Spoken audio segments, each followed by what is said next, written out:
मैले म्युट गरिसकेँ अघि त मैले यसो हेरिरहेको थिएँ गुड मर्निङ स्टुडेन्ट्स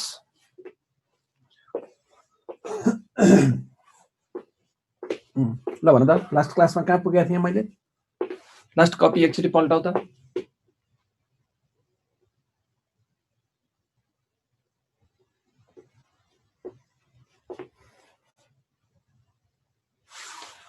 लास्ट क्लासको एकचोटि नोट हेरेर त कहाँ पुगेको थियो फ्याक्टर्स एफेक्टिङमा के सिद्ध्यो टेम्परेचर सिद्ध्यो होला हो प्रेसर सुरु गरेँ मैले ल ल ल अब आजबाट pressure factors affecting velocity of sound factors affecting velocity of sound हामी पढिराखेका छौँ त्यसमा अघिल्लो क्लासमा हामीले टेम्परेचर सिद्ध्यायौँ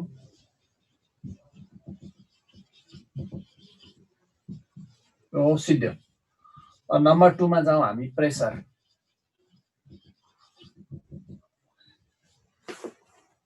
अब फ्याक्टर्स एफेक्टिङमा हामी प्रेसरमा जाउँ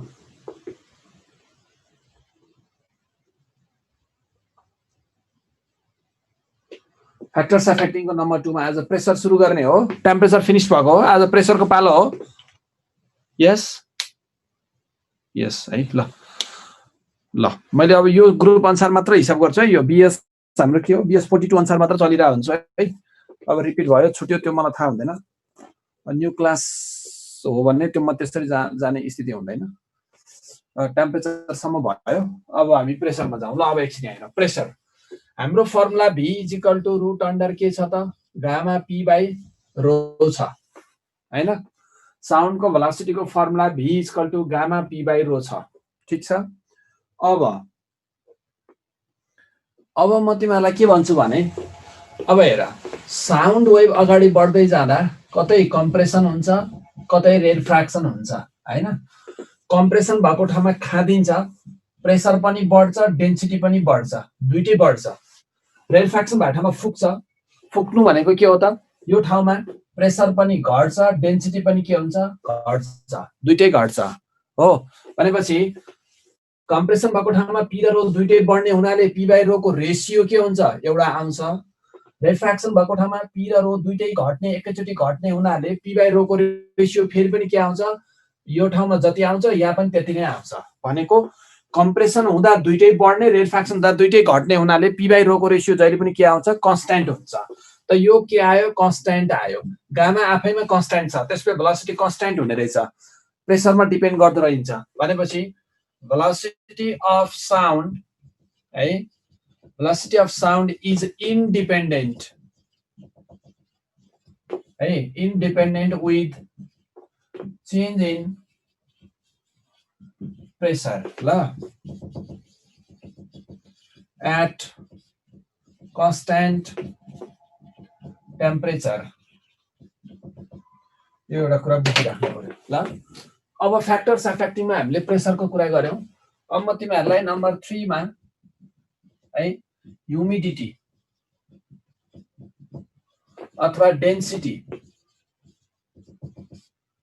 हैन अफ एयर को कुरा गर्छु ह्युमिडिटीले कतिको असर गर्छ भन्ने कुरा हामी गरौँ है ल अब यसमा चाहिँ हामीले के बुझ्नु पर्यो त भन्दा हेर त साउन्ड को velocity V √under gamma P by हामीसँग रो छ ठीक छ अब सपोज गरौँ अब यहाँनेरि के छ भने सपोज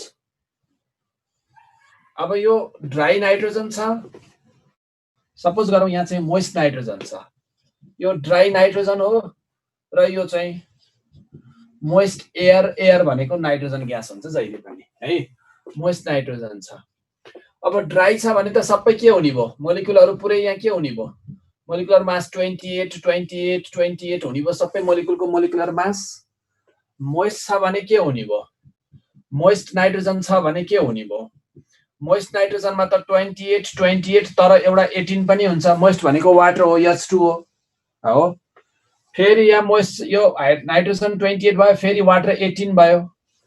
त यो ड्राई नाइट्रोजन र मोइस्ट नाइट्रोजनमा डिफरेन्स के देखियो त भन्दा है, ड्राई नाइट्रोजनमा के भयो त सबै मोलिकुलहरू 28 28 28 28 ले भरिएको हुन्छको मतलब के हो, यो ड्राई नाइट्रोजन हेभी हुन्छ। त्यही नै भोल्युममा अटाउने त त्यति नै हो, यो भेसलमा अटाउने र यो भेसलमा अथवा यो रुममा अटाउने र यो रुममा अटाउने नाइट्रोजन त उति नै हुन्छ, भोल्युम एउटै लिएको छु भने त हैन, दुईटैमा प्रेसर त सेम हुन्छ भनेपछि हामीले के बुझ्नु पर्यो भने दुईटै भेसलमा प्रेसर सेम छ, नाइट्रोजन नाइट्रोजनको लागि गामा कन्स्ट्यान्ट छ, तर डेन्सिटी फरक छ। हेर यहाँ ड्राई नाइट्रोजन चाहिँ सबै 28 28 ले भरिएको छ, यो हेभी हुन्छ, ड्राई नाइट्रोजनको डेन्सिटी बढी हुन्छ। तर मोइस्ट नाइट्रोजन छ भने मोइस्ट नाइट्रोजनमा त 28 28 18 पनि हुन्छ, फेरि 28 अर्को 28 फेरि 18 पनि हुन्छ भनेको यहाँ सबै 28 28 हुन्छ, तर यहाँ 28 18 28 18 18 भनेपछि अलिकति मोलिकुलर मास भनेको के भयो त भन्दा यो मोइस्ट नाइट्रोजनको डेन्सिटी के भयो, अलिकति घट्यो। सबै 28 28 ले भरिनु भन्दा त ठाउँ ठाउँमा 18 भइदियो भने त अलिकति हल्का भयो नि, मोइस्ट भएको ठाउँमा वाटर पनि हुन्छ, वाटर भनेको 18 हो। त 28 को सट्टा 18 भएको कारणले गर्दा यहाँ ठाउँ ठाउँमा के हुन्छ, यो मोलिकुल के हुन्छ, यहाँ यो ग्यासको डेन्सिटी के हुन्छ, कम हुन्छ। त्यसो भए हामीले के बुझ्नु पर्यो भने भेलोसिटी जहिले पनि मोइस्टसँग अथवा डेन्सिटीसँग जहिले पनि इन्भर्स हुँदो रहेछ भनेर बुझ्नु पर्यो यहाँबाट। त्यसको भनेको के त, ड्राई एयर छ भने डेन्सिटी के हुन्छ, बढ्छ, साउन्डको भेलोसिटी घट्छ। मैले एकदम सिम्बोलिकली लेख्ने ल। र मोइस्ट साइन्समा हेर, मोइस्ट एयर छ भने एयर भनेको नाइट्रोजन, डेन्सिटी के हुन्छ, घट्छ, साउन्डको भेलोसिटी फास्ट हुन्छ। ठिक छ है, यो मैले दुईटैबाट बुझाइसकेको छु। तर हैन, यही कुरा हाइड्रोजन र हिलियमको केसमा चाहिँ अलि फरक हुन्छ फेरि है। हाइड्रोजन र हिलियममा चाहिँ के हुन्छ हेर त, सपोज यहाँ हाइड्रोजन ग्यास छ भने अथवा हिलियम ग्यास छ भने हाइड्रोजनको मोलिकुलर मास कति हो, 2 हैन। हाइड्रोजनको मोलिकुलर मास यहाँ 2 छ, यहाँ 2 छ, हिलियम छ भने 4 होला। 18 आएर बस्यो भने त झन् हेभी हुने भयो नि त अब त।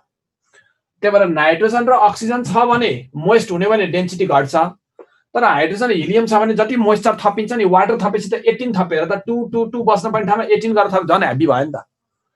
त्यसले गर्दा मोइस्ट हामीले के भन्यौँ है, मैले के भने बट भनेर यहीँनिर एउटा कन्टिन्यू गर्न सक्छौ, बट मोइस्ट हाइड्रोजन र हिलियम छ भने डेन्सिटी के हुन्छ, बढ्छ, साउन्डको भेलोसिटी घट्छ।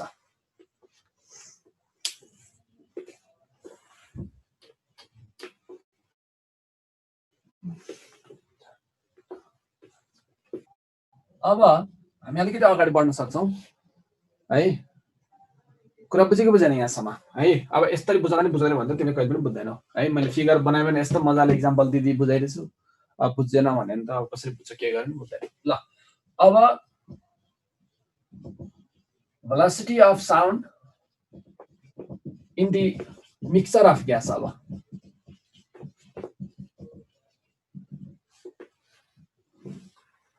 ग्यासको मिक्सरमा अब हेर्नु पर्यो।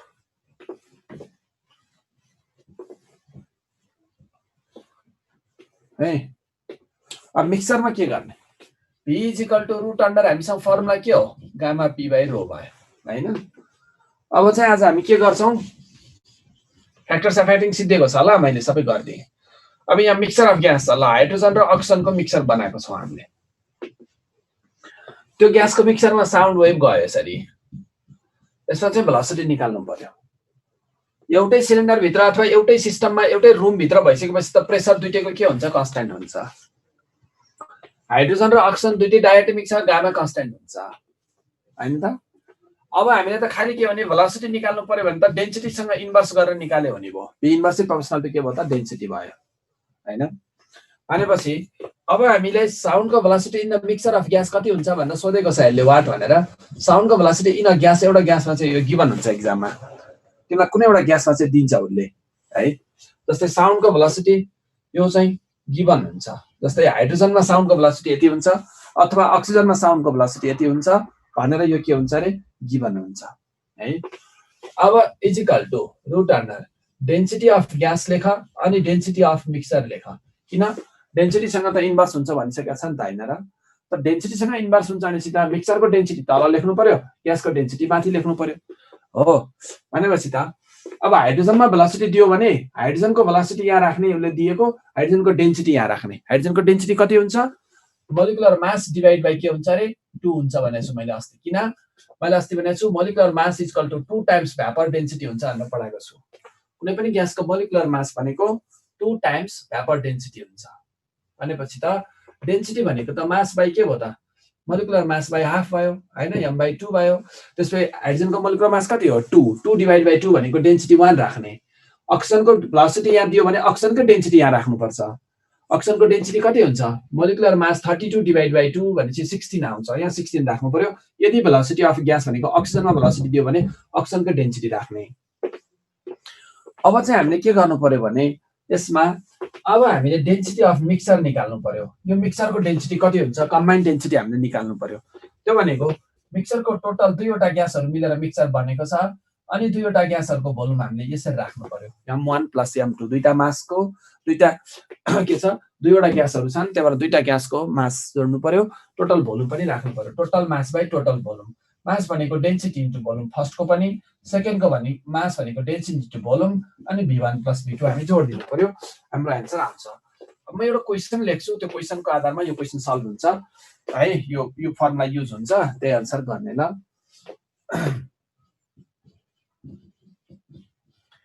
The velocity of sound in hydrogen gas at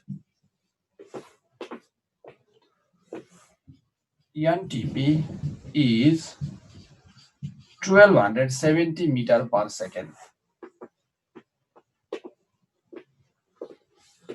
The velocity in the mixture of hydrogen and oxygen 4:1 about their volume is. यो मैले तिमीहरुलाई 4:1 भनेको चाहिँ भोल्युमको रेशियो दिएको। यो चाहिँ भोल्युमको रेशियो। हाइड्रोजन 4 पार्ट छ, अक्सिजन 1 पार्ट छ।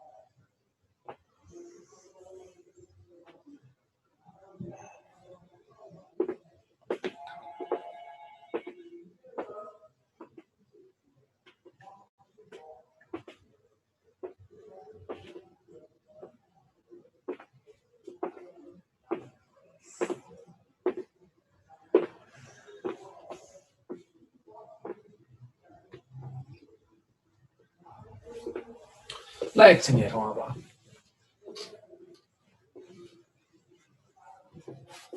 मैले के गर्ने भनेको छु रे, velocity of sound in the mixer of gas सोधेको छ। एउटा ग्यासमा गिभन हुन्छ भनेको छु। अनि त्यसपछि गएर डेन्सिटी छैन इन्भर्स भनेपछि डेन्सिटी अफ मिक्सर तल लेख्नु पर्यो, यो ग्यासको डेन्सिटी माथि लेख्नु पर्यो हैन त। अब हेरौँ, सबभन्दा फर्स्टमा velocity of sound in the mixer यो हामीलाई सोधेको छ। अनि साउन्डको भेलोसिटी हाइड्रोजनमा गिभन छ, त्यही लेखेँ मैले। 1270 गिभन छ, हाइड्रोजनमा दिएको छ। हाइड्रोजनमा भेलोसिटी ग्यासमा गिभन हुन्छ भनेको हाइड्रोजनमा गिभन भयो 1270 आइहाल्यो।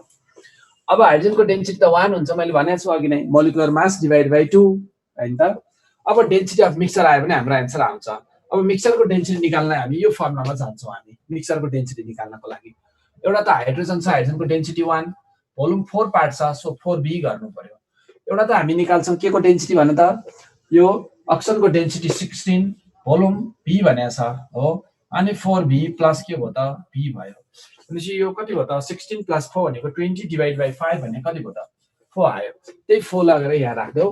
ल यसलाई सल्भ गर्देऊ। v मिक्स इक्वल टु रुटबाट बाहिर निकाल्दा त 2 आउँछ, 2 ले यसलाई क्यान्सल गरेर 635 मिटर पर सेकेन्ड आयो। ठीक छ।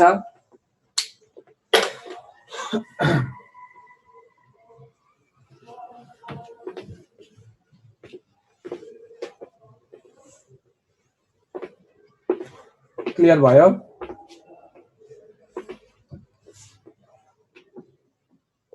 ल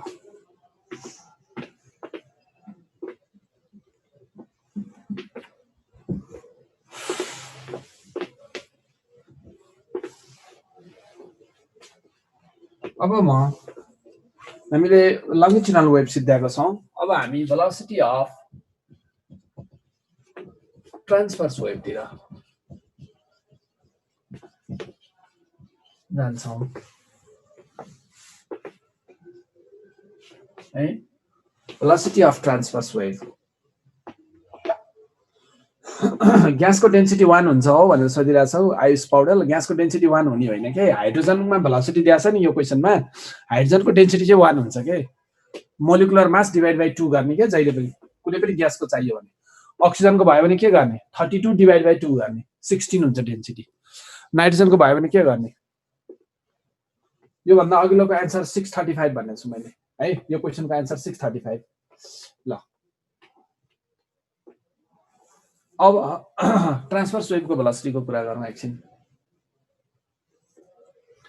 अब ट्रान्सभर्स वेभको भेलोसिटी भनेको के भनेर पढिरहेछौ एउटा स्ट्रेच स्ट्रिङमा सोनोमिटरको वायरमा ट्रान्सभर्स वेभ जान्छ हैन स्ट्रेच स्ट्रिङमा ट्रान्सभर्स वेभ जान्छ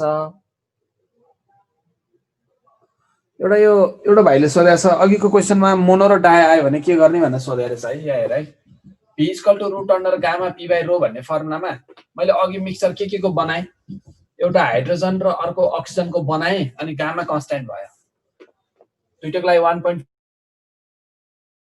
इन्भर्सिभ पर्सनल टु डेन्सिटीबाट मैले फर्मुला बनाए यो फर्मुलाबाट गराए तिमीहरुलाई भर्खरको एउटा क्वेशन हैन यहाँ यति बेला एउटा साथीले क्वेशन सोध्यो सर एउटा मोनो एउटा डाई भयो भने के गर्ने एउटा हाइड्रोजन एउटा हिलियम ग्यास आयो भने चाहिँ न्युमेरिकल कसरी सल्भ गर्ने भनेर सोधेको छ यस्तो आयो भने के गर्ने थाहा छ एक्जाममा तिमीहरुले हेर फर्मुला भी मिक्सचर भनेर फर्मुला कसरी लेख्न थाहा छ = root under gamma P by rho भन्ने फर्मुला चलाउने है अब यसमा के गर्न थाहा छ हेर गामा छ नि गामा चाहिँ निकाल्ने गामा फर मिक्स एभरेज निकाल्ने एभरेज गामा भनेको n1 gamma 1 plus n2 gamma 2 divide by n1 plus n2 भन्ने फर्मुला चलाउने डायो दुईटै डायो अघि आ जस्तो आयो भने त अघिको तरिकाले गरिहाल्यो सिद्धो एउटा मोनो एटमिक आयो अर्को डाई एटमिक आयो भने है के गर्ने भने यो मोलको रेशियो भनेको नम्बर दिएको हो भाइ यहाँ एउटा भर्खर एउटा है के हो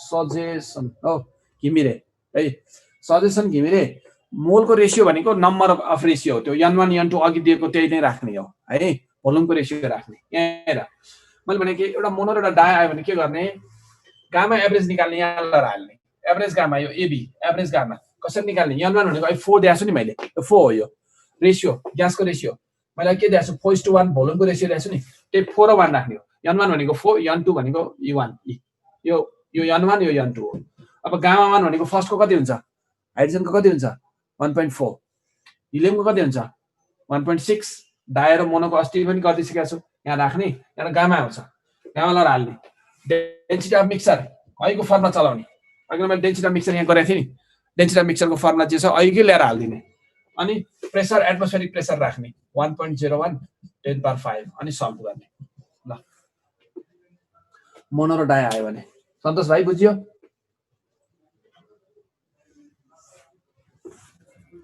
तिमीहरुले यहाँ एक दुईजनाले के भन्ना छ सर छिटो भयो भन्ना छ है म तिमीलाई जति स्लो पनि पढाउन सक्छु है तर तिमीहरु डुब्छौ है मैले जति छिटो पढाउन पनि सक्छु है जति स्लो पढाउन पनि सक्छु यो छिटो पढाउनु मेरो रहर हैन है यो मेरो रहरले चाहिँ मैले छिटो कुदाएको हैन मलाई के फाइदा छिटो कुदाएर मैले त के भन्न खोजे भने यतिको स्पिडमा गइराख्ने भने तिमीहरुको कोर्स एटलिस्ट मेरो साउन्डको पार्टमा त सिध्याउन पाएँ भने पनि तिमीले सबै कुरा त एकचोटी सुन्न त पाउँछौ नि यहाँ बुट्टा भरि म यही कुरा 15 मिनेट लाएर गराइ भने त तिमीहरुको क्लास सिद्धिदैन पछि त्यो सारै स्लो माइन्डले तिमीले साइन्स पढ्दा पनि पढ्दैन के अलिकति फास्ट माइन्ड क्याची माइन्ड त चाहियो नि यसलाई पनि फास्ट भन्छ कसैले यति पनि कहिले फास्ट हुन्छ मैले किन यति स्पिड गइरहेको छु भने अब कोर्स कति टाइम भ्याउँछ पछि पढ्ने टाइमै हुँदैन साउन्ड मात्र पढेर हुन्छ मैले छोड्यो भने अर्को टिचर आउनु पाउँछ अर्कोले छोड्यो भने म जान पाउँछु यति त मेन्टेन गर्नै पर्छ है ओ n1 1 n2 = हैन n1 n2 यस्तो कुरा नबुझ्या n1 इक्वल टु 1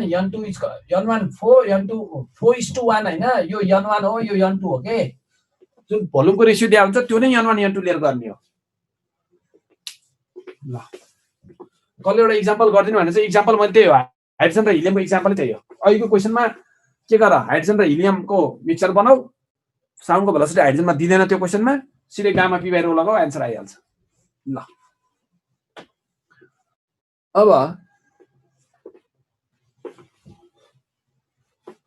अब हामी अलिकति अगाडि बढाउँ भेलोसिटी अफ ट्रान्सफर्स वेभतिर ट्रान्सफर्स वेभको स्पिडको कुरा गरिरहँदाखेरि म के भन्छु भने है ट्रान्सफर्स वेभको स्पिडको कुरा गर्दाखेरि हामी के गर्छौँ भने हेर v equal to root under T by mu ल सिधै लामो कुरा नगरौँ हुन है कुरा बुझेको बुझेन v equal to under root T by के हो त म्यू हुन्छ यो ट्रान्सफर्स वेभको स्पिड अब डेरिभेसन तिर लाग्यो भने तिमीहरु चिप्लिहाल्छौ फर्मुला यही हो है म्यू भनेको के हो टेन्सन भनेको यहाँ तल जुन स्ट्रिङमा जुन हामी लोड झुन्डाउँछौं नि त्यो टेन्सन हो है कुरा बुझाइसकेको छैन अब म्यू भनेको के हो mass per unit length of the wire वायरको युनिट लेन्थमा जति मास हुन्छ नि युनिट लेन्थमा कति मास खाद्दिएको छ युनिट लेन्थमा लेन्थ यति नै छ तर मास धेरै खाद्दियो भने यो मार्कर के हुन्छ मोटो हुँदै जान्छ है त्यो मास पर युनिट लेन्थ भयो है त्यसो भए मास भनेको density into volume by length हुन्छ अनि डेन्सिटी भने भोल्युम भनेको area of cross section into length by length हुन्छ सो लेन्थ लेन्थ क्यान्सल भयो so v equal to root under T by के भयो त रो ए पनि भयो नि त हैन ल सिधै फर्मुलामा एक्जाम्पलमा गइहालौँ ल एप्लिकेसनतिर जाउँ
अब यो क्वेशनमा हेरौँ त linear density of a string भनेको छ ठीक छ linear density of a string भनेको linear density of a string जुन भनेको छ त्यो भनेको के हो त म्यू दिएको हो mu equal to 10 power minus 2 दिएको छ केबाट पनि थाहा हुन्छ केजी बाइ मिटर भनेको छ नि त यो हैन के न त केजी बाइ मिटर भनेको छ केजी बाइ मिटर भनेको मास बाइ लेन्थ हो हैन त मास बाइ लेन्थ भइसकेपछि त यो त पक्कै के दिएको हामीलाई हैन यो त म्यू दिएको हो हामी म्यू भएको फर्मुला चलाइदिन्छौं हैन अनि टेन्सन रिक्वायर्ड इज भनेर टी वाट गरेको छ म्यू गिभन छ ठीक छ अब म्यू कति दिएको छ यो हेर त 10 पावर माइनस 2 दिएको छ ठीक छ टेन्सन त हामीलाई निकाल्नु नै पर्ने छ यदि हामीले हैन भेलोसिटी थाहा पायौं भने हाम्रो आन्सर आउँछ ठीक छ तिमीले आन्सर धेरै जनाले राइट गरिसकेका छौ पोस्ट गरिसकेका छौ त्यो राइट छ आन्सर है अब भेलोसिटी आयो भने आन्सर आउँछ भेलोसिटीको दुईटा फर्मुला पढाइ भएको छ यो भन्दा अघिल्लो क्लासमा एउटा v equal to r omega पढाइ भएको छ एउटा v equal to omega by k पढाइ भएको छ यो पार्टिकल भेलोसिटी यो वेभ भेलोसिटी है अब तिमीले v equal to r omega राख्यौ भने r 0.5 ओमेगा 200 छ r ओमेगा राख्यौ भने पनि तिमीहरुको एक्जाममा एउटा अप्सन चाहिँ मिल्छ यहाँ v को भ्यालु r ओमेगा यो v को भ्यालु r ओमेगा राखेर कसैले गर्यो एक्जाममा भने पनि तिमीहरुको एउटा आन्सर चाहिँ राइट हुन्छ अप्सन राइट हुन्छ आन्सर होइन कसैले चाहिँ v equal to omega upon के 200 डिवाइड बाइ 5 ओमेगा बाइ के राखेर गर्यो भने पनि अर्को अप्सन मिल्छ है तर कुन फर्मुला राख्ने r ओमेगा राख्ने कि ओमेगा बाइ के राख्ने भन्ने कुरा चाहिँ क्वेशन राम्रोसँग पढ्न सिक्नु पर्यो क्वेशनले के भन्दैछ भने हेर त ट्रान्सफर्स वेभ ट्राभल्स भन्दैछ नि हेर त वेभ ट्राभल्स त वेभ ट्राभल भएपछि त वेभकै भेलोसिटी राख्नु पर्यो नि। वेभ भेलोसिटी त अघिल्लो क्लासमा पढाएको छु ओमेगा बाई के हुन्छ भनेर, त्यसमा यहाँ ओमेगा अपन के गर्नु पर्यो, के राख्नु पर्यो हो। त ओमेगा अपन के राख्दा ओमेगा कति दिएको छ हेर त, यहाँ ओमेगा ओमेगा भनेको 200 छ, के कति दिएको छ हेर त 5 दिएको छ है। रुट अन्डर टी बाई के भयो त 10⁻⁻2 भयो। So T equal to 16 newton चाहिँ यसरी आउँछ ल।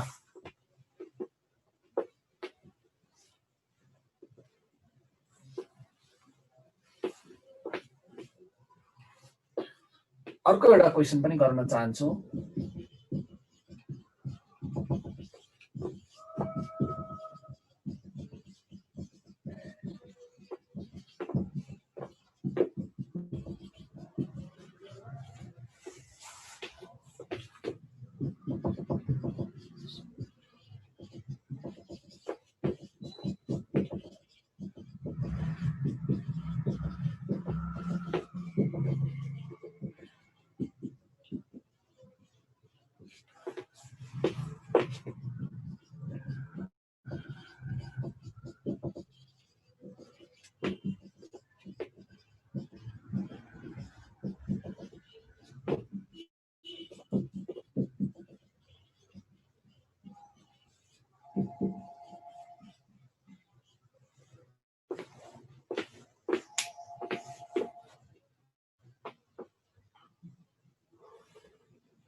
यो डिस्प्ले यो नवराज सुवेदी भन्ने भाइले डिस्प्लेसमेन्टको वेभ कोसाइनमा आयो भने कसरी गर्ने भनेको छ है। कोसाइनमा आए पनि केही फरक पर्दैन, एउटै हो के भाइ।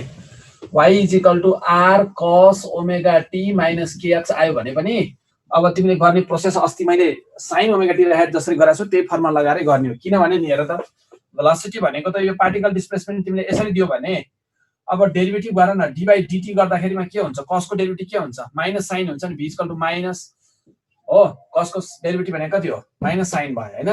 अनि टाइमको रेस्पेक्टमा गर्दा ओमेगा बाहिर आउँछ अनि sin ओमेगा t यो हुन्छ। अनि तिमीलाई चाहियो भेलोसिटी त r ओमेगा हो नि, v equal to r omega कै फर्मुला हुन्छ कि जुन बेला पनि त्यो माइनस लिनु पर्दैन, त्यसले डाइरेक्सन दिएको मात्रै हो, एउटै हो। sin र cos आएर केही फरक पर्दैन। ल यो क्वेशनमा एकचोटी हेरौँ है त। अब क्वेशन अब म बुझाउँछु अनि बुझिन्छ। अब ल यहाँ क्वेशन हेरौँ अब के भन्न खोज्या भनेर है। जस्तै क्वेशनले के भनेको भने एउटा वायर छ अरे है, त्यो वायरमा T1 टेन्सन राख्दा 1 mm एक्सटेन्सन भएर तन्क्यो अरे T1 टेन्सनले गर्दा। क्वेशन राम्रोसँग बुझौँ है। The velocity of a transverse wave in stretch string हैन having extension 1 mm by tension T1 is V1 V0 भने के भने T1 टेन्सनले यो यदि वायर 1 mm तन्क्यो भने एक्सटेन्सन भयो भने यसमा जाने वेभको भेलोसिटी कति छ अरे V0 छ अरे। ठीक छ। क्वेशनले भन्छ है यदि यही वायरमा हो यो T2 भन्ने टेन्सनले 2 mm तन्क्यो भने यसमा जाने वेभको भेलोसिटीको भ्यालु कति हुन्छ अरे के हो। ठीक छ। 1 mm एक्सटेन्सन भयो भने 1 mm हो extension 1 mm by tension T1 भयो भने 1 mm ले हेर है T1 टेन्सनले गर्दा 1 mm तन्क्यो एउटा वायर, T1 टेन्सन राख्दा 1 mm तन्क्यो, त्यसमा जाने वेभको भेलोसिटी V0 छ। यदि T2 टेन्सनले 2 mm तन्क्यो भने यसमा जाने वेभको भेलोसिटी कति हुन्छ। ठीक छ। यसले सोध्न खोजेको यही हो। अब फर्स्टको फर्मुला चलाइदेऊ, टेन्सन T1 बाइ म्यू। सेकेन्डको फर्मुला चलाइदेऊ, टेन्सन T2 बाइ के त म्यू है। डिभाइड हान्देऊ, म्यू र म्यू क्यान्सल भयो है। तिमीले भन्ला सर त्यो mass per unit length change भएपछि म्यूमा फरक पर्दैन भन्ला, फरक पर्दैन। म्यू भने कन्स्ट्यान्ट हुन्छ जहिले पनि, किन यो पनि कपरकै वायर हो यो पनि कपरकै वायर हो। एउटा इक्जाम्पल, अथवा यो पनि कन्स्ट्यान्टम वायर हो यो पनि कन्स्ट्यान्टम वायर हो। सेम मेटेरियलको वायरको लागि म्यू जहिले पनि के हुन्छ सेम हुन्छ, म्यू कन्स्ट्यान्ट चीज हो है। अब V0 by V prime is equal to under root हो। अब यहाँ चाहिँ ध्यान दिनु पर्यो है, T1 र T2 मा चाहिँ तिमीहरूले ध्यान दिनु पर्यो। कसरी ध्यान दिनु पर्यो भने टेन्सन T1 ले गर्दा 1 mm तन्किएको छ हो, T2 टेन्सन बढाउँदा एक्सटेन्सन पनि 2 mm यो वायर तन्किएको छ। क्लास 11 बाट हुक्स ल पढाएछौ नि, restoring force is directly proportional to extension produce भनेर हो। So F equal to minus kx हुन्छ भनेर पढाएछौ नि हैन। Restoring force is directly proportional to extension, योलाई के भन्छ, हुक्स ल भन्छ। त्यसो भए tension directly proportional to extension पनि त हुन्छ नि त, एउटै कुरा त हो नि हैन। जति धेरै टेन्सन लाउँछौ उति एक्सटेन्सन हुन्छ हो। भनेपछि अब यो टेन्सनको ठाउँमा T1 को ठाउँमा यो 1 mm ल हाल्देऊ, अनि T2 टेन्सनको ठाउँमा 2 mm ल हाल्देऊ। टेन्सन र एक्सटेन्सन जहिले पनि डाइरेक्टली प्रोपोर्शनल हुन्छ। कहाँबाट आयो, हुक्स लबाट आयो। ल अब यसलाई सल्भ गर्देऊ। So V prime equal to के आयो त हामीसँग भन्दा √2 टाइम्स के भयो त V0 भयो। This is the answer, √2 times V0 हुँदो रहेछ।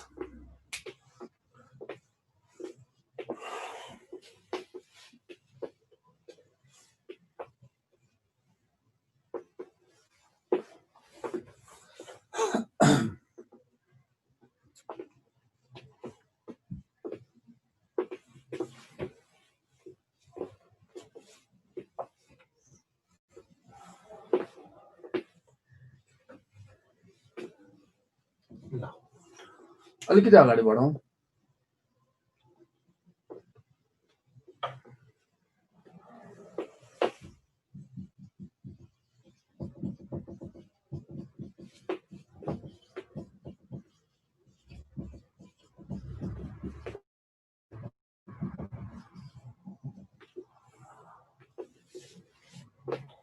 Vertically suspended string,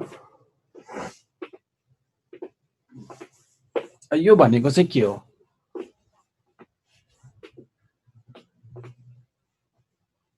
ए तेरी यार, यो अंकिता श्रेष्ठ भन्नेले के सोधेको, यो V0 मा 332 मिटर पर सेकेन्ड हाल्नु पर्दैन भने त्यो मैले साउन्डको भेलोसिटी भने हो र, स्ट्रिङमा नि कहिले साउन्ड जान्छ। यहाँ मैले त स्ट्रिङमा जाने ट्रान्सफर स्वेपको कुरा पो गरिरहेको छु। ट्रान्सफर स्वेपको भेलोसिटी T/m हो, त्यो कहिले 332 हुन्छ लाग्टी, त्यस्तो पनि सोध्ने हो। ल अब भर्टिकली सस्पेन्डेड स्ट्रिङको त्यो V0 भनेको साउन्डको भेलोसिटी 0 डिग्री भने थियो, जहिले देखेन त्यही भन्न थाल्ने हो र।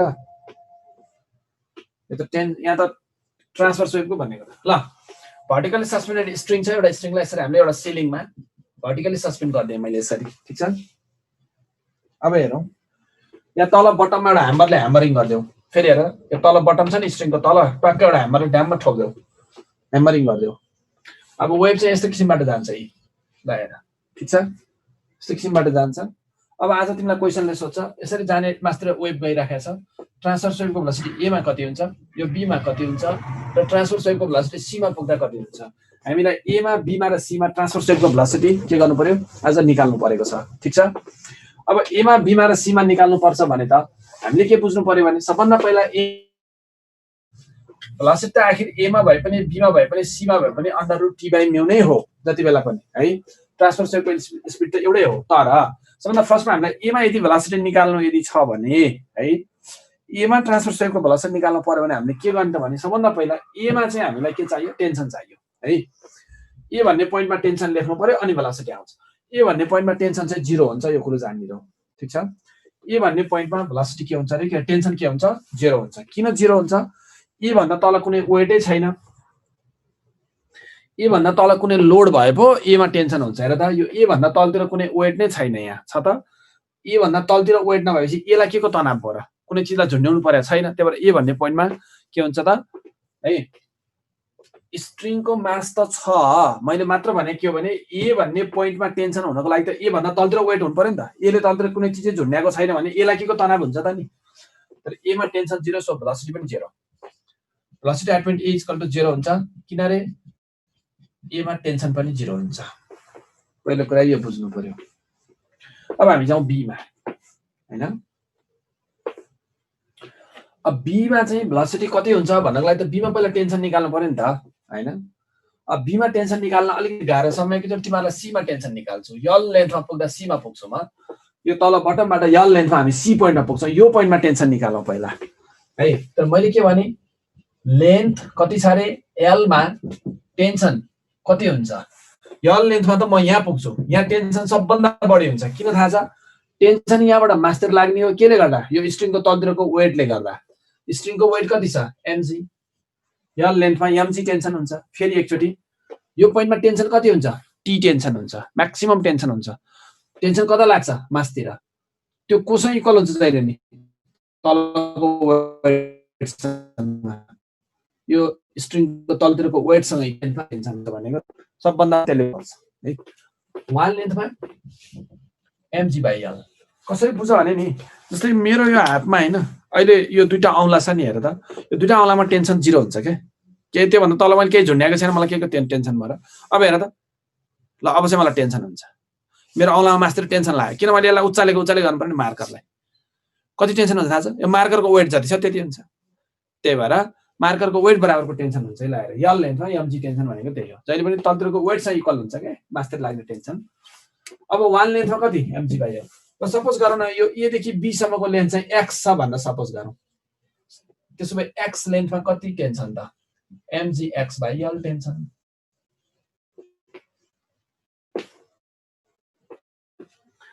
x लेन्थमा mgx/l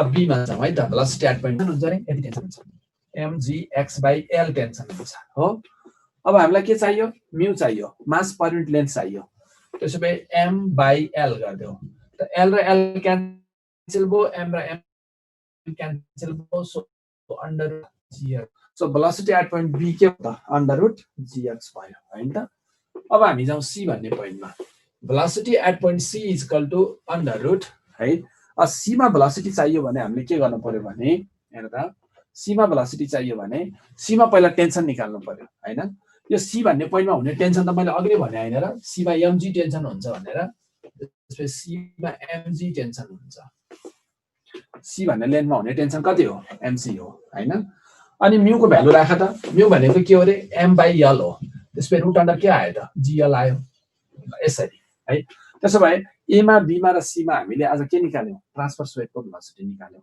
हो ठाउँ अनुसार के हुँदो रहेछ ट्रान्सफर वेटको भेलोसिटी फरक फरक हुँदो रहेछ भनेर बुझ्नु पर्यो हामीले हैन बुझिरहेछौ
हेर त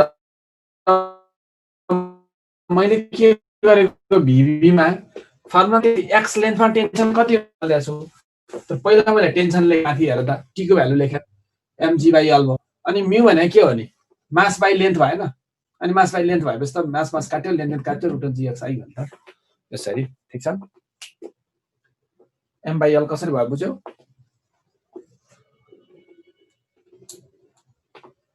ल त्यसो भए a मा b मा र c मा हामीले भेलोसिटी निकाल्यौ है ल यो अलि रमाइलो कुरा थियो मैले त्यही भएर मलाई भन्ने यो काम लाग्ने कुरा पनि छ इन्ट्रान्समा कहिले काहीँ क्वेशन सोधिरहेको हुन्छ है जस्तो के रहेछ भने नि यस्तो गर्ने के जहिले पनि अब एकदमै सर्टकट मेथड सिकाइन्छ है हेर a मा भेलोसिटी चाहियो भने स्टार्ट पोइन्ट a चाहियो भने रुट g चाहिँ लेखिहाल है अनि इन्टु a भन्दा तलतिरको लेन्थ लिगा के जुन पोइन्टमा भेलोसिटी चाहिन्छ नि त्यही पोइन्ट भन्दा तलको लेन्थ लिने के a भन्दा तलको लेन्थ कति 0 भेलोसिटी पनि 0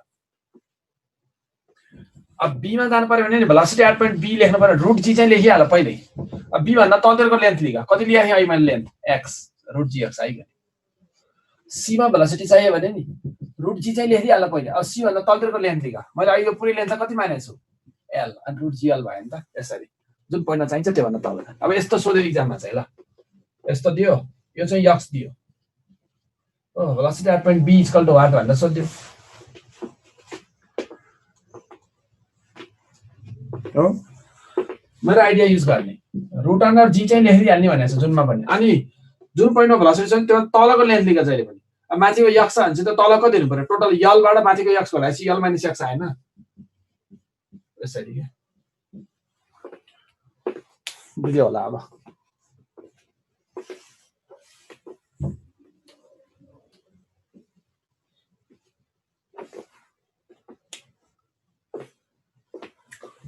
ल यति भइसकेपछि अब एउटा ओइल छ हैन त्यो ओइलमा चाहिँ इनारमा एउटा स्टोनलाई खसाल्यौ है अब यसको टाइम अफ स्प्ल्याश निकाल्नु पर्यो टी इक्वल टु कति बेरमा यो स्टोन खसेको आवाज आउँछ भनेर सोध्यो है यो स्टोन हो एउटा ओइलमा इनारमा हामीले एउटा स्टोनलाई खसालेछौँ ठीक छ त्यो स्टोन खसेको आवाज कति बेर पछि सुनिन्छ भनेर क्वेसन सोध्यो पहिला त स्टोन तल खस्नु पर्यो नि टाइम फर स्टोन यो स्टोन तलतिर जान्छ प्लस अब यहाँ साउन्ड यहाँ छप्ल्याङ्ग गरिसकेपछि साउन्ड त माथि जान्छ नि टाइम फर साउन्ड साउन्ड चाहिँ माथितिर जान्छ स्टोन तल आउँछ यहाँ छप्ल्याङ्ग गर्छ पानीमा अनि साउन्ड माथि जानु पर्यो माथि जाउँदैन एकछिन त कुर्नु पर्यो नि अनि यो साउन्ड सुनिन्छ टाइम फर स्टोन कति हो twice H by G plus falling बडीको टाइम जहिले पनि अंडर रुट 2h बाई जी हुन्छ नि हो प्लस अब साउन्डलाई माथि जाने टाइम साउन्डलाई यहाँदेखि यहाँसम्म जान कति टाइम लाग्ला यदि हाइट यत छ भने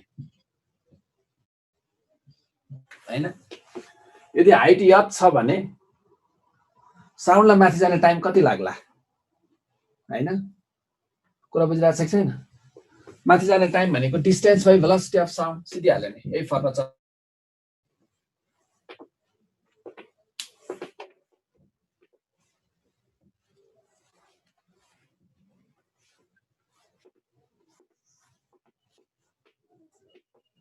यो v भनेको भेलोसिटी अफ साउन्ड है ल तिमीलाई यो क्वेशन सोध्यो भने कसरी सोध्छ A stone is dropped in a well having surface of water 33 meter below from the top. माथिबाट 33 मिटर तल चाहिँ पानी छ अरे A stone is dropped in a well having surface of water 33 meter below from the top of the well. The splash of the sound is heard. हो ठीक छ The splash of the sound is heard after भन्छ चारवटा option देला कति बेर पछि splash सुनिन्छ भने यो फर्मुला चलाइदिने अब एउटा चाहिँ यस्तो छ यो ग्राउन्ड हो हैन यो ग्राउन्डमा यहाँ एउटा मान्छे चाहिँ उभिरहेछ जमिनमा अथवा यहाँ ग्राउन्डमा बसिरहेछ भने पनि हुन्छ ठीक छ यहाँ चाहिँ थन्डरिङ भइरहेछ बादल गडाङगुडुङ हैन यो मान्छेले यो क्लाउडलाई हेर्दा उसको आँखाले यो होरिजेन्टल सँग थीटा डिग्रीको एंगल बनायो फेरि एकचोटी यो क्लाउड हो यो क्लाउडलाई यो मान्छेले हेरिरहेछ क्लाउडलाई हेर्दा उसको आँखाले यो होरिजेन्टल सँग क्षितिज सँग भन्छ नि हामी हैन होरिजेन्टल सँग थीटा डिग्रीको एंगल बनायो सपोज 30 डिग्रीको एंगल बनायो यहाँ भएको थन्डरिङ टी सेकेन्ड पछि उसको कानमा सुन्यो उले यो बादलको गडाङगुडुङ 2 सेकेन्ड पछि सुन्यो एउटा एक्जाम्पल क्वेशनले भन्छ यो क्लाउडको हाइट कति होला ग्राउन्डबाट क्लाउड कति माथि होला हाइट अफ क्लाउड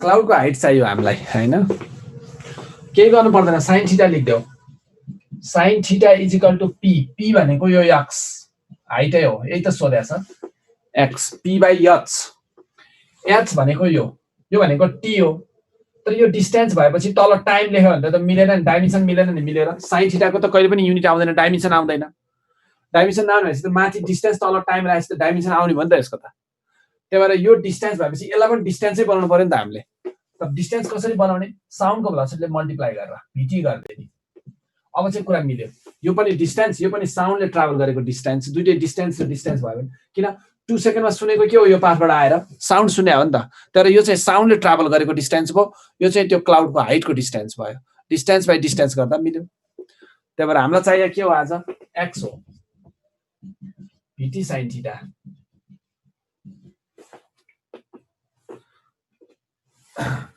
ठीक छ एउटा चाहिँ हैन अर्को एउटा कुरा भन्छु यो ग्राउन्ड छ है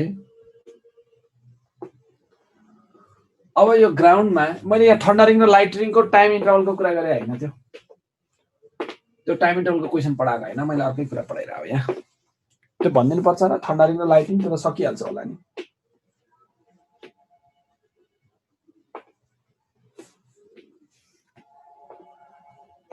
यो भिटी किन भएको भने हेर यो डिस्टेन्स भयो है साउन्ड यो पाथबाट आएर यसले सुन्ने त हो नि टी सेकेन्ड पछि 2 सेकेन्डमा सुन्ने त साउन्ड यहाँबाट आएर सुन्ने हो नि त तर यो साउन्डले ट्राभल गरेको डिस्टेन्स भनेको भेलोसिटी इन्टु टाइम यो पनि डिस्टेन्स बनाएको आफैले साउन्डको भेलोसिटी मल्टिप्लाई गरिदिएको ब्र्याकेटमा दिइरा हुन्छ है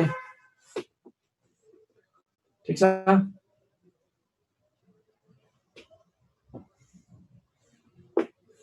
ल हेरौँ अब म तिमीलाई के भन्छु भने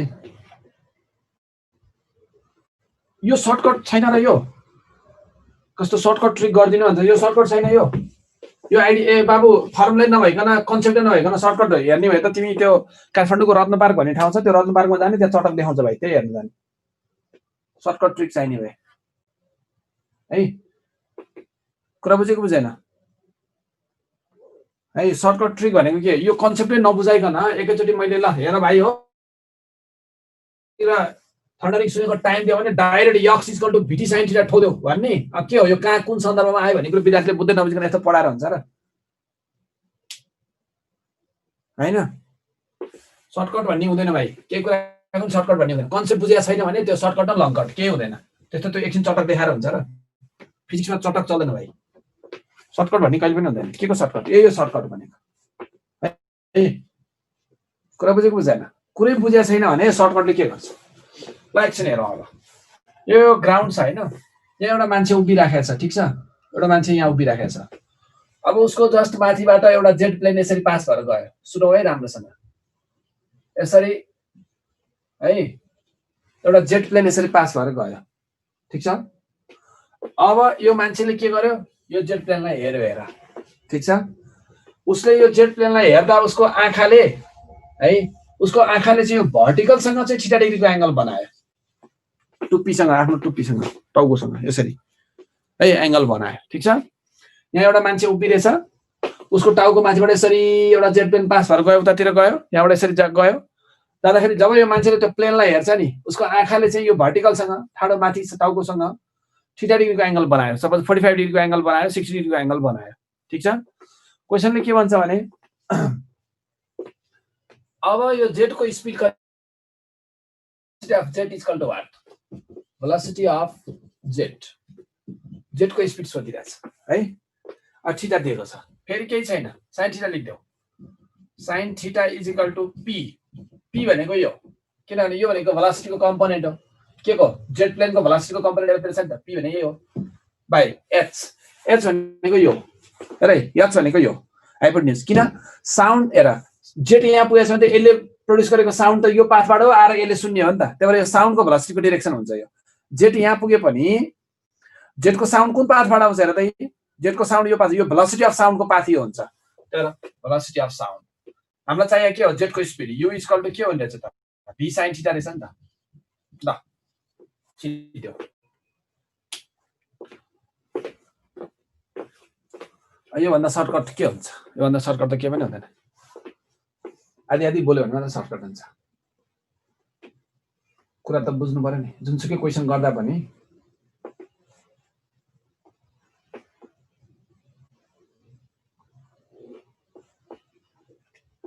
कुरा बुझेको बुझेन ल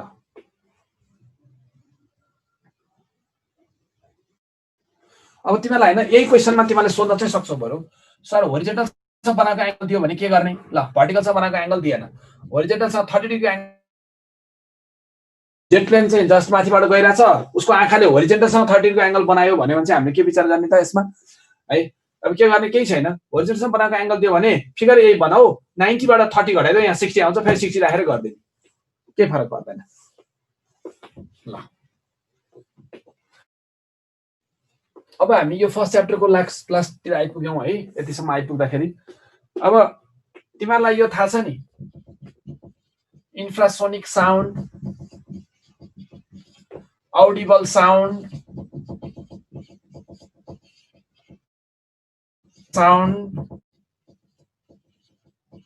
भन्ने त थाहा छ नि है, थाहा छ है। अब audible infrasonic sound भनेको that sound having frequency less than 20 Hz, 20 Hz भन्दा कम फ्रिक्वेन्सी भएको साउन्ड चाहिँ इन्फ्रासोनिक साउन्ड। जस्तो तिमीहरूले ल्याबमा सिम्पल पेन्डुलमको प्र्याक्टिकल गर्यो नि 11 मा, त्यो सिम्पल पेन्डुलमलाई हल्लाउँदाखेरि जुन साउन्ड आउँछ त्यो इन्फ्रासोनिक साउन्ड। कुन साउन्ड आउँछ तिमीहरूले सुनेकै छैन, त्यो भएर सुनिँदै सुन्दैन। audible sound frequency greater than 20 Hz, less than 20 kilohertz, 20 kilohertz भन्दा कम र 20 Hz भन्दा बढी भनेको कस्तो? अब मैले बोलेको साउन्ड है, audible sound। अनि अल्ट्रा भनेको चाहिँ फ्रिक्वेन्सी ग्रेटर देन 20 किलोहर्ट्ज। जस्तो यो चाहिँ ब्याटले प्रड्युस गर्छ, ब्याटले नै बुझ्छ, हामीले बुझ्दैनौँ। हाम्रो है यस्तो साउन्डलाई हामी साउन्ड भन्छौँ। किन यो पढाएको थाहा छ? कहिलेकाहीँ के भन्छ, the maximum wavelength limit of Audible sound is भन्छ क्या।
ल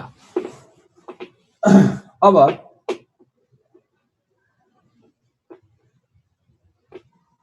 कुरा बुझ्यौ हेर्दा, म तिमीलाई के भन्छु भने अब म्याक्सिमम वेभलेन्थ लिमिट भनेको lambda maximum is equal to velocity by frequency के गर्नु पर्यो? मिनिमम गर्नु पर्यो नि हैन। ल्याम्डा म्याक्सिमम भयो भने फ्रिक्वेन्सी मिनिमम लिनुपर्छ नि त, इन्भर्स हुन्छ नि त है। भनेपछि साउन्डको भेलोसिटी 332 राख हो, अनि फ्रिक्वेन्सी मिनिमम भनेको छ कसको? हेर त यहाँ एउटा वर्ड लेखा छ, यसले ऑडिबल साउन्ड भनेको छ। ऑडिबलको मिनिमम कति हो? ऑडिबलमा मिनिमम 20 त कति आयो त? 16.5 आएन?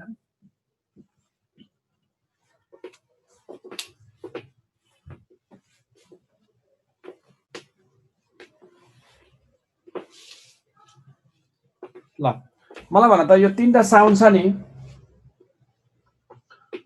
तीनटा साउन्ड छ नि, यो तीनवटा साउन्डमा हैन सबभन्दा फास्ट कुद्ने चाहिँ कुन चाहिँ साउन्ड हो? Infrasonic sound, Audible sound, ultra sound मध्येमा सबभन्दा छिटो कुन चाहिँ कुद्छ?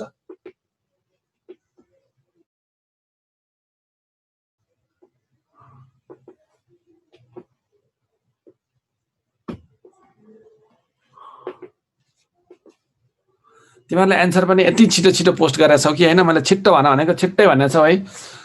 2-3 जनाले मात्र मिलाएको छ, अरु कसैले मिलाएको छैन। सबैको स्पिड सेम हुन्छ है।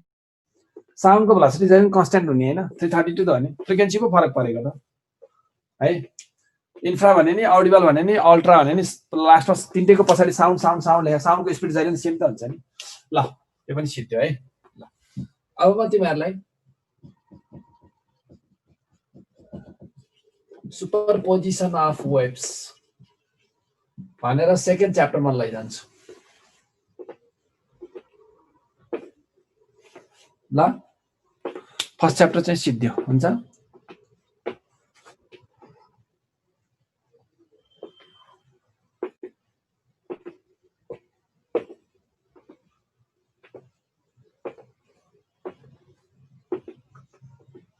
ल अब सुपरपोजिसन अफ वेभ भनेको वेभ्सहरुको एडिसन कसरी हुन्छ वेभहरुको एडिसन कसरी हुन्छ हेर त ल हेर अब यस्तो हुन सक्छ नि सेम फ्रिक्वेन्सी छ अपोजिट डाइरेक्सनमा एड हुन पनि सक्छ सुपरपोजिसन हुन पनि सक्छ है अब सेम फ्रिक्वेन्सी अपोजिट डाइरेक्सनमा एड गरे भने यसलाई भनिन्छ स्टेशनरी वेभ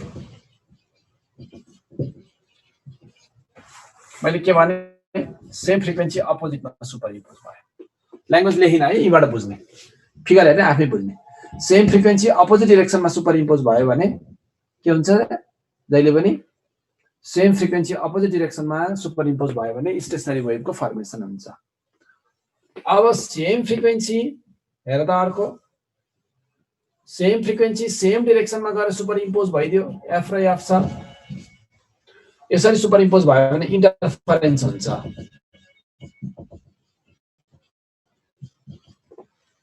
र अर्को सेम अब स्लाइडली डिफरेन्ट फ्रिक्वेन्सीहरु डाइरेक्सनमा गयो एउटा एफ अर्को स्लाइडली डिफरेन्ट फ्रिक्वेन्सी भनेको अर्को कति त f2 सेम डाइरेक्सनमा गएर सुपरइम्पोज भयो भने बिट्स बन्छ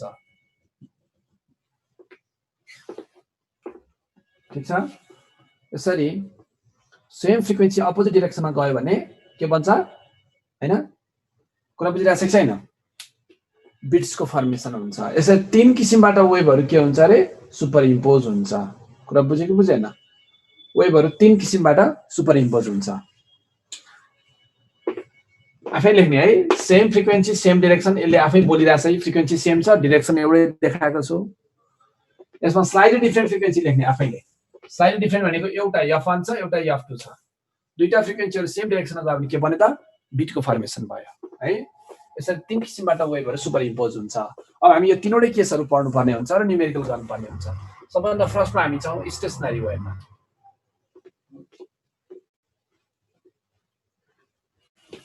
स्टेशनरी वेभ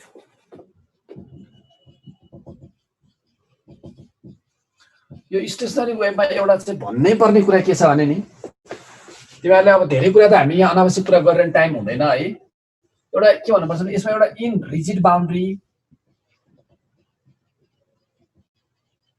र एउटा चाहिँ इन फ्री बाउन्ड्री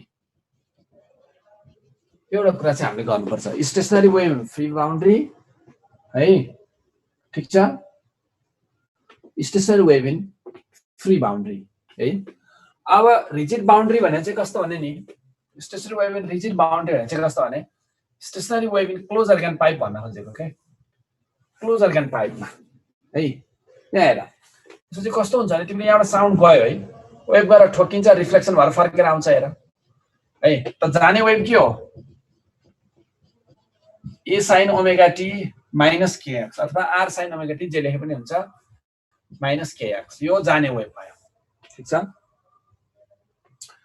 अब यो फर्कने वेभको कुरा गर्नु पर्यो y2 है यो y1 भने के भनेर पढाएको छु अघिल्लो च्याप्टरमा पार्टिकल डिस्प्लेसमेन्ट ठीक छ पार्टिकल डिस्प्लेसमेन्ट हो कि हैन त पार्टिकल डिस्प्लेसमेन्ट यो हो भनेपछि त y1 भनेको पार्टिकल डिस्प्लेसमेन्टको डाइरेक्सन कता छ y1 को राइट तिर छ y2 को डाइरेक्सन चाहिँ कतातिर छ नि लेफ्ट तिर छ y1 र y2 को डाइरेक्सन हैन अपोजिट तिर छ नि त भनेपछि त y1 र y2 यदि अपोजिट डाइरेक्सनमा छ भने त हामीले बुझ्नु पर्यो के त भन्दाखेरिमा हो जाने वेभ एउटा डाइरेक्सनमा छ फर्किने वेभ अर्को डाइरेक्सनमा छ एन्टी प्यारलल छ नि त y हेर त यो भने पार्टिकल डिस्प्लेसमेन्ट त भेक्टर क्वान्टिटी हो नि त दुईटा भेक्टरहरु के भयो अपोजिट तिर गइराछ हो एउटा चाहिँ राइट तिर गइराछ अर्को भेक्टर लेफ्ट तिर आइराछ अपोजिट तिर गएपछि दुईटा भेक्टर एन्टी प्यारलल एक्ट गरेपछि त फर्किने वेभको इक्वेसन त कसरी लेख्नु पर्यो भने एन्टी प्यारलल भएपछि दुईटा बीचको एंगल कतिले फरक पर्नु पर्यो पाइ नै चेन्ज हुनु पर्यो नि त पाइ plus omega T plus kx हुन्छ मलाई दोहोर्याएर नसोध है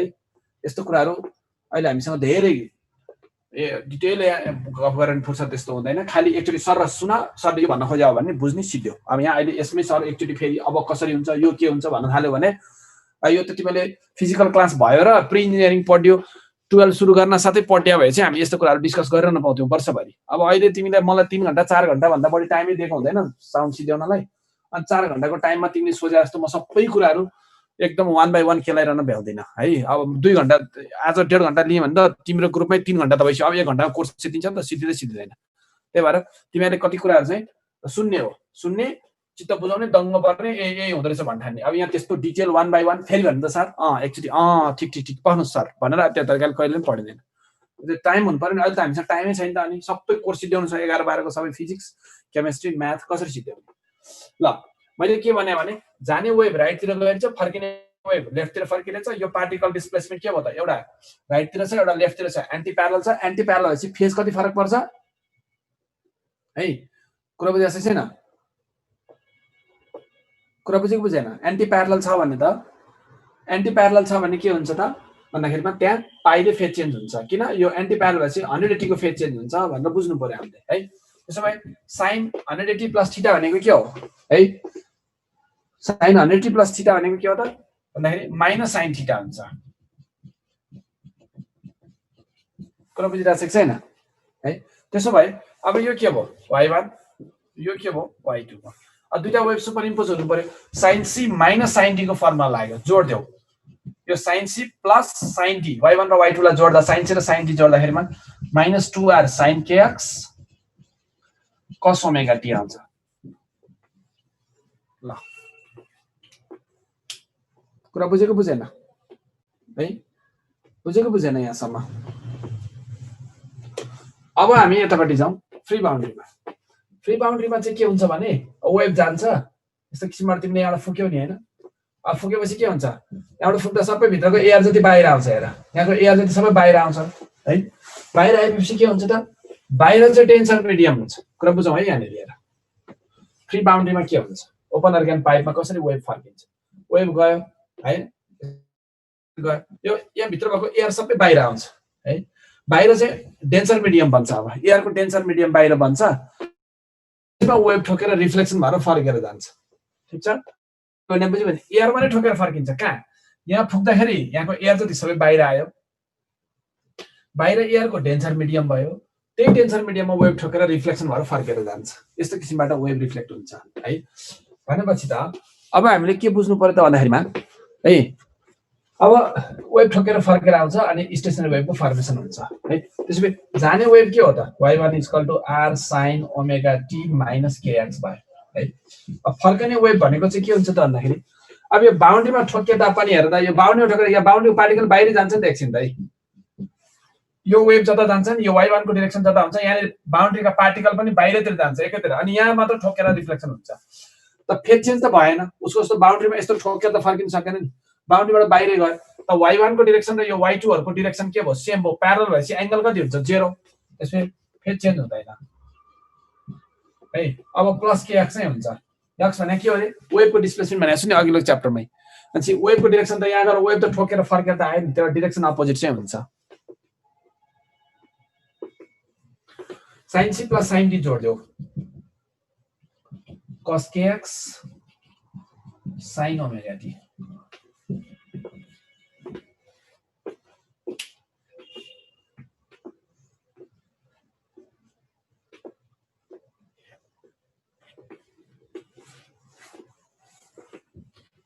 त्यसमा हामीले के बुझ्यौं भने एक्जाममा तिमीलाई हैन stationary wave in close organ pipe भन्नु नि यसमा राइट हान्ने, stationary wave in open organ pipe भन्नु नि यसमा राइट हान्ने।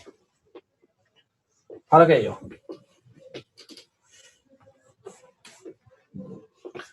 अब यसमा एम्प्लिट्युड कति हो, ओमेगा टी भन्दा अगाडि आउने जहिले पनि एम्प्लिट्युड हुन्छ सबै।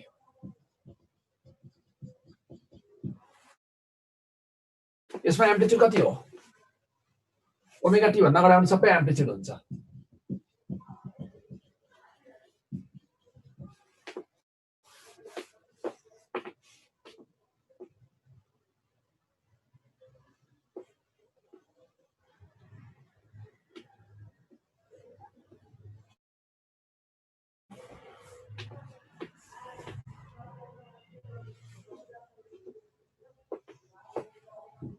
बुझिरहेछौ नि यहाँसम्म?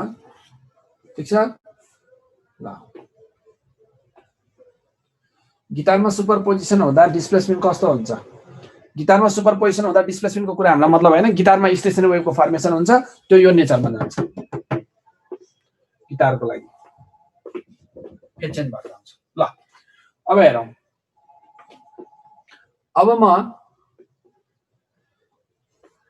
अब यहाँनिर के छ भने एम्प्लिट्युडको ग्राफ यता एक्स राख, यता ए राख,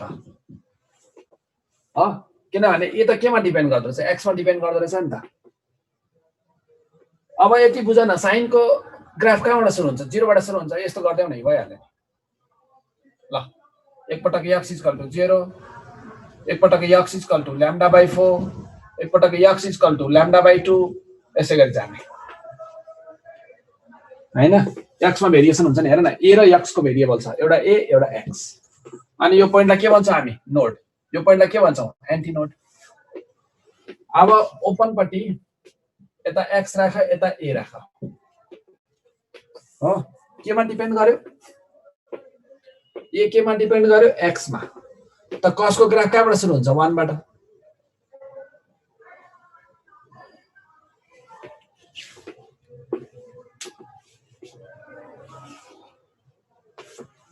भनेको x इक्वल टु 0 मा के भन्यो? Anti node. अनि x इक्वल टु λ/4 मा के भन्यो? नोड।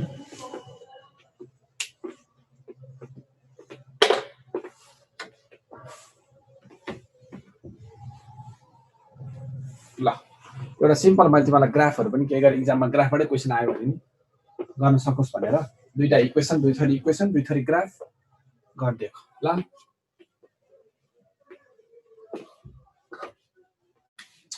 अनि एउटा कुरा जानिराख है,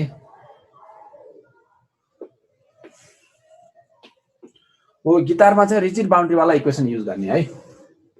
ल अब हेर, दुवैतिर टाइट गरे हुन्छ नि गिटार त हैन, स्ट्रिङहरु, त्यही भएर।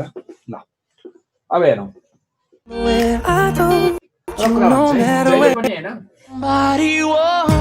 यो पोइन्टलाई के भन्छ हामी? नोड। यसरी हेर्ने हो भने यहाँबाट फुक्दाखेरि वेभ गरेर यहाँ ठोक्यो, रिफ्लेक्सन भएर फर्क्यो, यो पोइन्टलाई के भन्छौं? नोड। यो नोडमा जहिले पनि प्रेसर म्याक्सिमम हुन्छ। किन थाहा छ? तिमीले यहाँबाट फुकेपछि सबै एयर गरेर यहाँ ठोकिन्छ नोडमा, अनि प्रेसर त धेरै हुँदै गयो नि, एयरको प्रेसर। तिमीले यहाँ फुकेपछि सबै एयरको ब्लास्ट गरेर यो यहाँ गएर ठोकिन्छ, यो ठाउँमा प्रेसर त धेरै हुँदैन भयो। स्ट्रेन भन्छ के अर्को एउटा वर्ड। स्ट्रेन भने केही होइन, कम्प्रेसन। कम्प्रेसन रेट फ्र्याक्सन हुन्छ नि साउन्ड जाँदाखेरि त लङ्गिचुनल वेभ हो, त्यो कम्प्रेसन चाहिँ जहिले पनि नोडमा बढी हुन्छ, भनेको स्ट्रेन भन्छ त्यसलाई साउन्डको भाषामा। अनि sound energy per unit volume, त्यसलाई हामी इनर्जी डेन्सिटी भन्छौँ। यो तीनटै टर्म चाहिँ छ नि, म्याक्सिमम एट नोडमा म्याक्सिमम हुन्छ।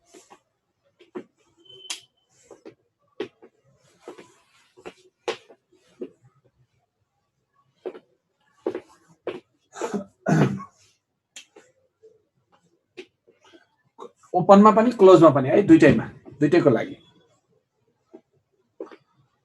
अनि एउटा पोइन्ट अर्को नि सम्झिराख,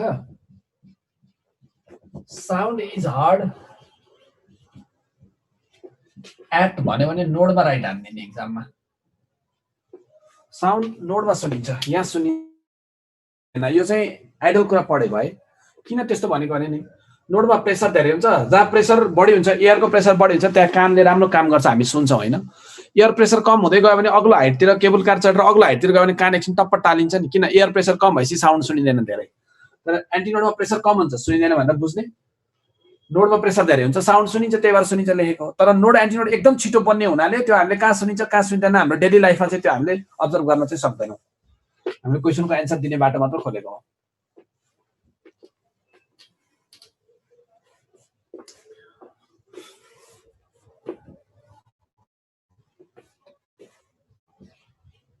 एउटा इकोको कुरा पनि गर्छु ल यहाँनिर। अब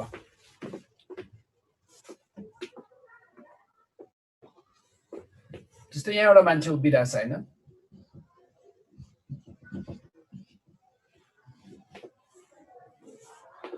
अब अहिले इकोको कुरा गर्दा ल एकतिर मात्र हेरौँ न। यसले बोलेको साउन्ड यहाँसम्म गयो, फेरि रिफ्लेक्सन भएर फर्केर आयो, बल्ल इको सुनिन्छ। इको सुन्नलाई साउन्ड जानु पनि पर्यो, फर्केर आउनु पनि पर्यो। साउन्डले जाँदा डी डिस्टेन्स, फर्किँदा डी डिस्टेन्स ट्राभल गर्छ। The total distance travel 2d is equal to साउन्डको भेलोसिटी इन्टु साउन्डलाई गइकन फर्किन लागेको टाइम इको टाइम।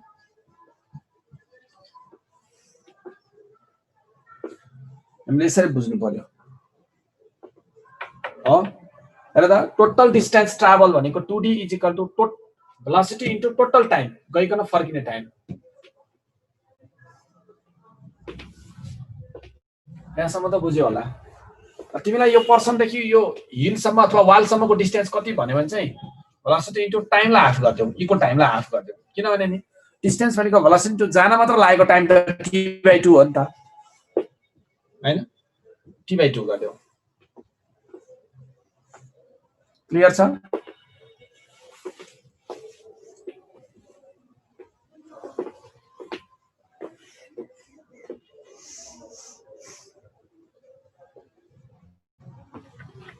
ल एउटा क्वेसन गरौँ अब।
ल अब यसमा हेरौँ त।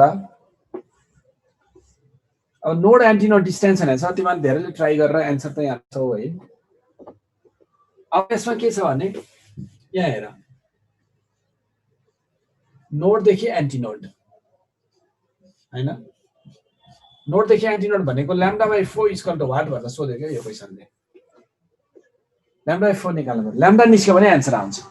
कहाँ लुकिरहेछ? kx मा, kx ओमेगा टी kx के भनेको पाई बाई कति छ 15, के भनेको 2 pi by lambda equal to pi by के भयो 15, त्यसपछि लैम्डा इक्वल टु कति आयो 30, त्यसपछि 30/4 गर त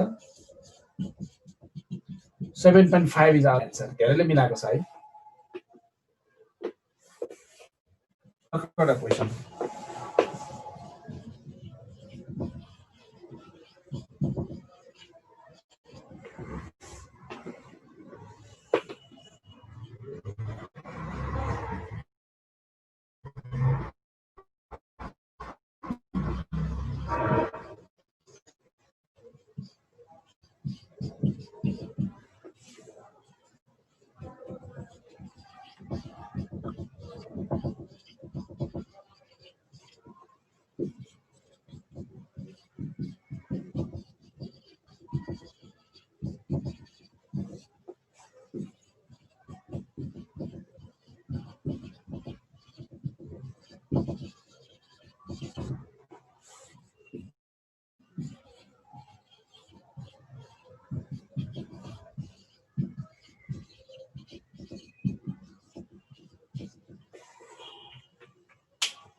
नो साउन्ड इज हर्ड लेखेको है।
कति आयो 330 आयो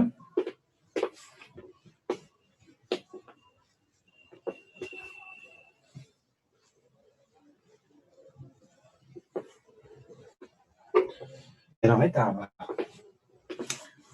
साउन्डको एउटा सोर्स छ जसको फ्रिक्वेन्सी रहेछ 550 हर्ट्ज यहाँबाट गएको साउन्ड एउटा वालमा गएर के हुन्छ ठोकिन्छ रिफ्लेक्सन भएर फर्किन्छ हैन त क्वेशनले भन्छ वालमा त जहिले नोडै बन्छ ठोकिने ठाउँमा वालबाट 15 cm यता साउन्ड सुनिदैन साउन्ड एन्टी नोडमा सुनिदैन अहिले भर्खर लेखिरहेको छु नोडमा सुनिन्छ एन्टी नोडमा सुनिन्छ नोडदेखि एन्टी नोड भनेको λ/4 15 cm 0. कति भयो 6 मिटरमा आयो सो v = λ/f गर्देऊ लैम्डा कति छ 0.6 फ्रिक्वेन्सी कति 550 हो 330 आयो नि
ल धेरैजनाले यो क्वेशन चाहिँ गरेको छौ है मिलाएको पनि छौ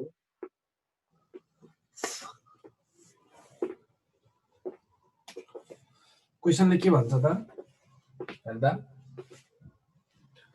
एउटा मान्छे उभिराखेको छ हैन दुईवटा हिलहरुको बीचमा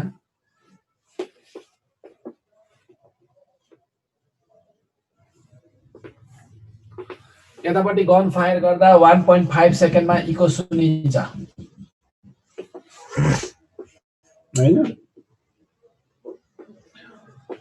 यतापट्टि गन फायर गर्दा 2.5 सेकेन्डमा इको सुनिन्छ क्वेशनले भन्छ दुईवटा हिल बीचको डिस्टेन्स कति होला केही छैन यो पर्सन देखि यो हिल सम्मको डिस्टेन्स निकाल अनि यो पर्सन देखि यो हिल सम्मको डिस्टेन्स निकाल दुईटा जोड्दै आन्सर आइहाल्यो अघि नै पनि भनेको छु मैले यो डिस्टेन्स भनेको भेलोसिटी इन्टु टाइम, यो डिस्टेन्स भनेको नि भेलोसिटी इन्टु टाइम बाई 2। किनभने यो त 1.5 मा त साउन्ड गइकन फर्किसक्यो। अब हामीलाई त डिस्टेन्स मात्रै चाहियो, जाने मात्र टाइम भनेको t/2 हुन्छ नि त। 2.5 मा त साउन्ड गइकन फर्किसक्यो हो, हाम्रो साउन्ड जाने मात्र टाइम चाहियो t/2 हैन र। त्यसो भए d1 + d2 भयो, v/2 दुईटैमा कमन आउँछ इन्टु 1.5 र 1.5 र 2.5 जोड्दा कति भयो 4, त्यसपछि प्राइस v भयो। त्यसपछि 40 छ भने त्यसको डबल भनेको त कति आयो त 680 आयो।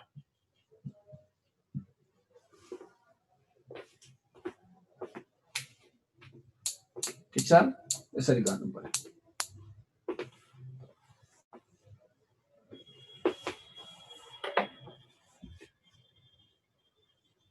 ल अब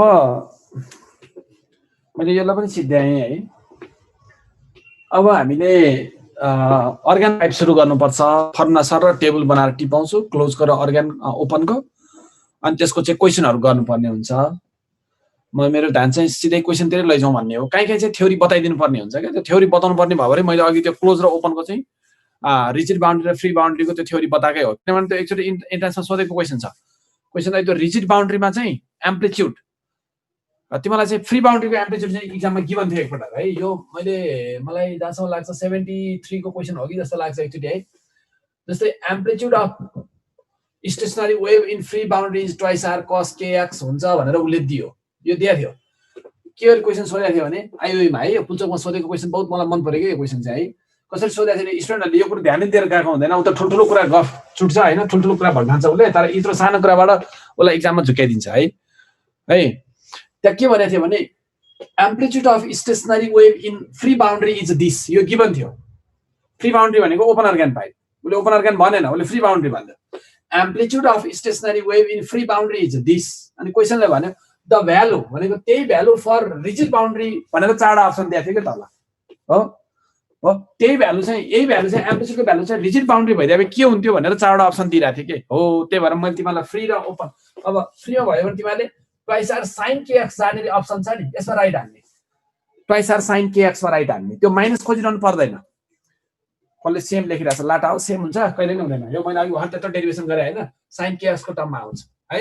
तर फ्री बाउन्ड्रीमा भन्यो भने यसमा राइट हान्ने, रिजिड बाउन्ड्रीमा भन्यो भने यसमा राइट हान्ने। यो चाहिँ स्टुडेन्टले जेनरली पढेर गएको हुँदैन। क्लोज अर्ग्यान पाइपमा भने स्टेसनरी वेभको नेचर पढेर गएको हुँदैन, त्यहाँ फेरि चेन्ज हुने कुरा है। अनि त्यो चाहिँ यो भेलोसिटी त मिटरमा हुन्छ, फेरि मिटर पर सेकेन्ड होइन नि ल।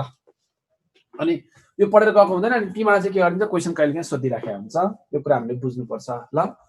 अब हामी चाहिँ केमा जान्छौँ त यस पछाडि भने क्लोज अर्ग्यान पाइप र ओपन अर्ग्यान पाइपको फर्मुला टिप्छौँ, फन्डामेन्टल मोड, सेकेन्ड मोड, थर्ड मोड भनेर होइन। नेगेटिभ अप्सनमा छैन भने पर्दैन, यो नेगेटिभ खोजिरहनु पर्दैन, यसले फेज चेन्ज भएर मात्र नेगेटिभ आएको हो। किनभने इक्जाममा यो नेगेटिभ राख्ने, नेगेटिभ एउटा राखेर दिने, एउटा नराखिदिने अप्सन हुँदैन कहिले नि। जे दिए पनि नेगेटिभ राखेर दियो भने नि यही दिन्छ, नराखिकन दियो भने नि यही दिन्छ। तर तिमीहरू जहाँ ट्वाइस आर साइन kx छ त्यसमा राइट हान्ने हो है। त्यो नेगेटिभ नै चाहिन्छ भन्ने चाहिँ छैन, नभए पनि केही फरक पर्दैन। नेगेटिभ दिए ठिकै छ, दिएन भने पनि तर तिमीलाई कस्तो अप्सन चाहिँ आउँदैन भने एउटा यसरी दिने, एउटा चाहिँ a = -2r sin kx, यस्तो तरिकाले अप्सन दिँदैन। यो भनेर यो भन्ने एउटै हो, किन फेज चेन्ज भएको भएर मात्र नेगेटिभ आएको हो। त्यो नेगेटिभ हामीलाई दिनैपर्छ भन्ने इक्जाममा छैन, नदिए पनि हुन्छ। कि यो दिन्छ अप्सनमा कि यही दिन्छ अप्सनमा, जुन दिन्छ एउटामा राइट हान्ने हो। तर दुईटै अप्सन यसरी दिँदैन है, त्यहाँ दिएको थिएन अप्सनमा, ट्वाइस आर साइन kx मात्र दिएको थियो अप्सनमा है। यो बुझ्ने। अब चाहिँ हामी अर्ग्यान पाइपतिर जान्छौँ। अब आजलाई चाहिँ हामी लगभग यति नै गरौँ, किनभने मैले अर्ग्यान पाइपको फर्मुला लेख्न साथै त्यसको क्वेसन तातो गराउन पाएँ भने तिमीले सम्झिन्छौ है। अब आज फर्मुला लेखेर अर्को दिन क्वेसन गराएर काम छैन, किनभने हामीसँग टाइम लाग्यो, हामी लास्टमा आइपुगिसकेका छौँ। आजलाई हामी यति नै जस्तो गर्छौँ है। अब म अर्को क्लासमा चाहिँ तिमीहरूलाई अर्ग्यान पाइप पढाउँछु, त्यसमा अनि इनकरेक्सनहरू भन्छु, अनि रेजोनेन्स ट्युबमा लैजान्छु, अनि स्ट्रेच स्ट्रिङतिर जान्छु। अब अर्को क्लासमा हाम्रो फेरि अर्को एउटा फड्को मर्छ। अनि लास्ट च्याप्टर भनेको चाहिँ म्युजिकल साउन्ड डपलर्स इफेक्ट छ। लगभग अब 2टा क्लास भयो भने चाहिँ सकिएला कि। अब अर्को क्लास आजलाई यति नै गरौँ होला, हुन्छ। Okay, thank you everybody.